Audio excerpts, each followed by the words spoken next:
So next I am moving on to vector subspace. As the name suggests, subspace. So if W is a non-empty subset of a vector space V over F, then W is called vector subspace of V if W itself is a vector space with respect to scalar multiplication and vector addition. Now what does these two things mean? If you can recall what we have studied in the starting, we studied two type of compositions. One we called internal composition and another we called external composition. So what was internal composition?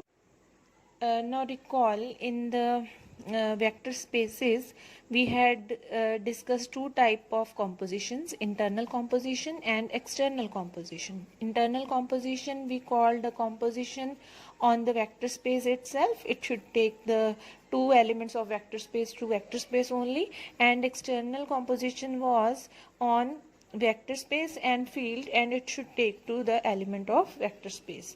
This we defined as suppose A and A1 and A2 are elements of this vector space A, then it should come out to be an element of A only.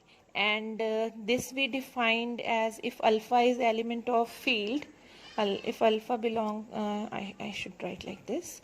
If alpha is element from field and A is element from vector space, then it should become this alpha A, it should become element of A only. Okay, this you can write addition, or actually that is why this is called vector addition. Okay, so addition of two vectors. Elements of vector space are called vectors, and elements of field, they are called the scalars. So this is called scalar multiplication. The external composition and the internal composition is called the vector addition. Okay, so if a subset of V is itself a vector space with respect to this vector addition and scalar multiplication, whichever is defined on this vector space, then W is called subspace. So we have a theorem related to it, which is the necessary and sufficient condition for a non-empty set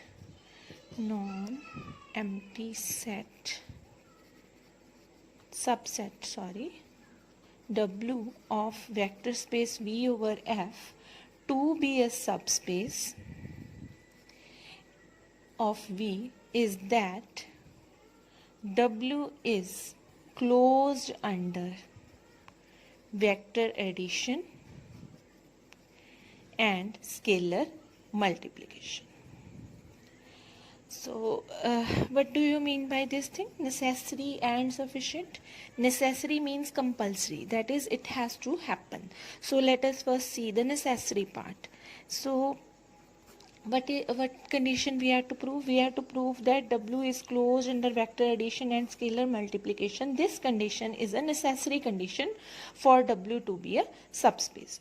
Now see, if W is a subspace, so what does by definition it means? By definition, what we had discussed, by definition it means W is a vector space on itself, on its own. So if it is a vector space on its own, so it is obviously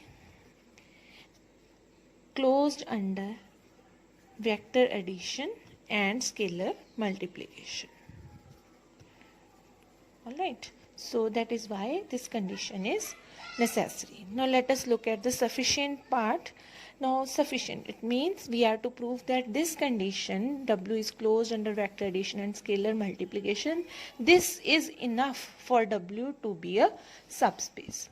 Let us take an element, say alpha belonging to W, and let us take 1 from F. Why this? Is this 1 in F? Yes, because F is a field, so multiplicative identity 1, it is obviously there. And if 1 is there, since F is a field, so -1 should also be there. -1 should also be there.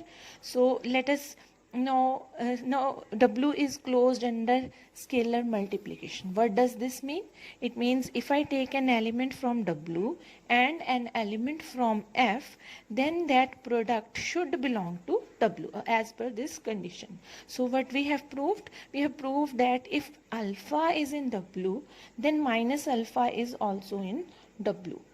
So what is this actually? Isn't it additive inverse? यही होता है additive inverse.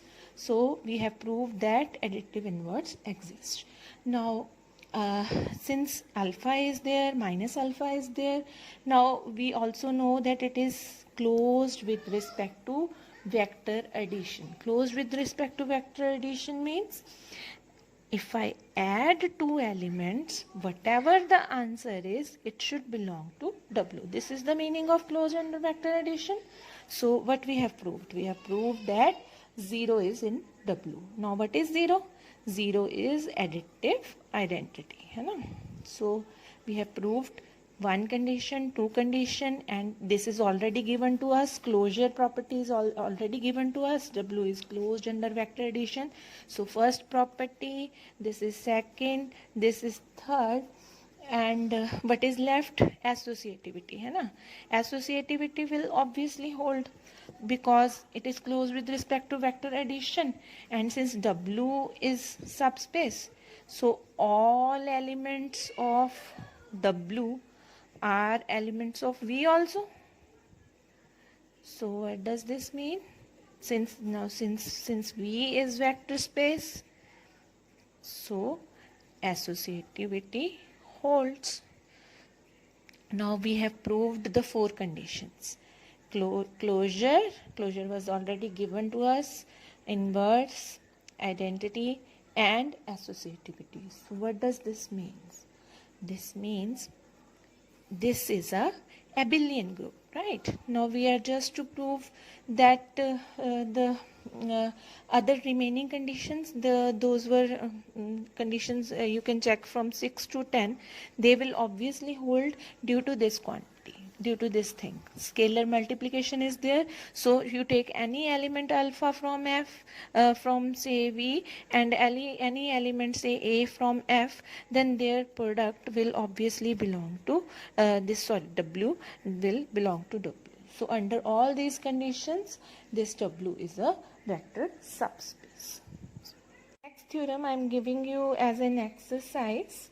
It is that the necessary and sufficient condition for a non-empty set W of V over vector space over F to be a subspace is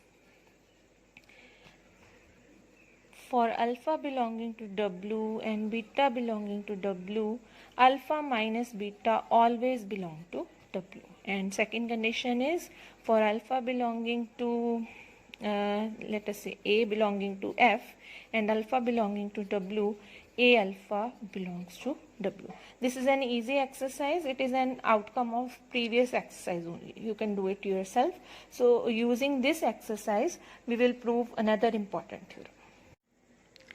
And next theorem is, this is a very important theorem from exam point of view. This is necessary and sufficient condition for a subset W of vector space V over F to be a subspace is that for AB belonging to F and alpha beta belonging to W, A alpha plus B beta belongs to W. This is important in the sense that for numerical purposes we will be checking this property only for W to be a subspace. So in order to prove this theorem, let us first prove the necessary part. Sorry for the spellings. So let W is subspace of V. take some alpha beta belonging to W, A, B belonging to F. Now since W is a subspace, so it means scalar multiplication hold. If scalar multiplication holds, so for alpha belonging to W, A belonging to F, A into alpha must belong to W. Similarly, for beta belonging to W and B belonging to F, B into beta should belong to W. Now again, since W is a subspace, so vector addition also holds as per the definition.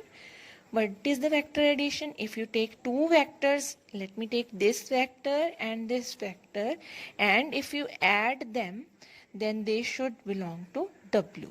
So that is what we needed to prove. So if W is a subspace, this is a necessary condition that should hold. And for the sufficient part, now let us take some alpha and beta belonging to, say, W, A, B belonging to F. We are given that A alpha plus B beta belongs to W. Now for the sufficient part, we are given this condition and we'll show that this condition is enough for W to be a subspace. So let us take, these are elements from F now. So let me take A as 1 and B as -1. So let us see what happens. So from here we will have alpha minus beta belonging to W, and let us call this equation number 1. Now take B as 0 here in this condition. Then what will happen to this condition? If we take B 0, then A into alpha will belong to W. Now look, what are these two conditions showing? Equation number 1 and equation number 2. Now use exercise that I have given you. So what does that say? If this alpha minus beta and A alpha belongs to W for all alpha beta and A belonging to F, then this W is a subspace. So that's it.